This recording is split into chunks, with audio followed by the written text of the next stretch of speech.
ახლა ფოთში კიდევ ერთხელ მომიყვეს, რომ ის კრიმინალი, რომელმაც მიტყება და დაასისხლიანა ჩიორა თაქთაქიშვილი, საქართველოს პარლამენტის წევრი, დაუნიშნიათ ფოთში 3000 ლარიან თვეში, ხელფასიან 3000 ლარიან თანამდებობას. წარმოიდგინეთ. ესე საქართველოში დღეს თურმე კარიერა რო გააკეთო.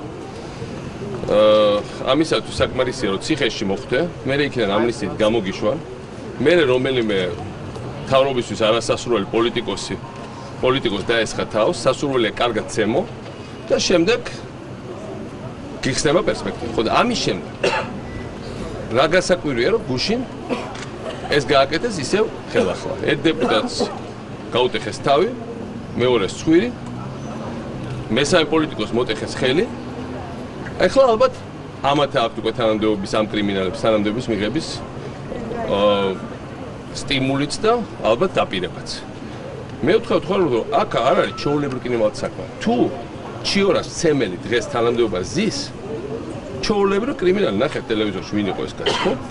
ამით ეუბნებიან ყველას რომ მიდით მიაწექით ბიჭებო მწვანე შუქია ანთებული. სადანიშნეს ბატონო პრეზიდენტურა თანამდებობა. კითხეთ აგერ ფოთის თვითმმართველობის წარმომადგენელი მოგყვებიან თვეში 3000 ლარიან თანამდებობაზე როგორც მიყვებიან დანიშნეს და ეს ნიშნავს იმას რომ ამიტომ მინდა ვთქვი მოუწოდო კიდევ ერთხელ ჯერ ერთი არა მხოლოდ ამის გამოძიებისკენ იმედია გამოიძიებენ და მაგრამ ჯერჯერობით დაჟილი არავინ არ გვინახავს ტაქსა დაწესებულია ხალხის ცემაზე 100 ლარი და 200 ლარი და მე სპირდაპირ 3000 ლარიან თანამდებობა.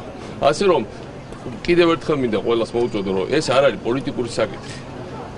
საზოგადოებრივი წესრიგი თუ არ დავიცავით, შემდეგ ეს კრიმინალები ჯერ პოლიტიკური ნიშნით და შემდეგ უკვე არაპოლიტიკური ნიშნით წამოასკუპტებიან თავზე ქვეყანას.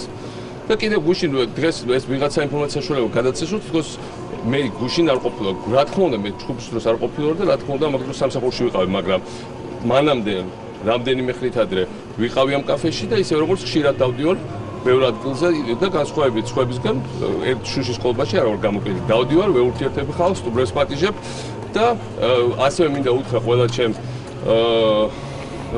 ყველა ჩემ კოლეგას, რომ ასევე იარო ყველგან შეეშინდებათ თავზე ხელაღებული ელემენტების, იმიტომ რომ მათი ფიქსალი არის, რომ ვიღაცებს შეაშინოს, ვიღაცებს პრობლემა შეუქმნა, ვიღაცებს პროვოკაცია მოუწყო და ჩვენ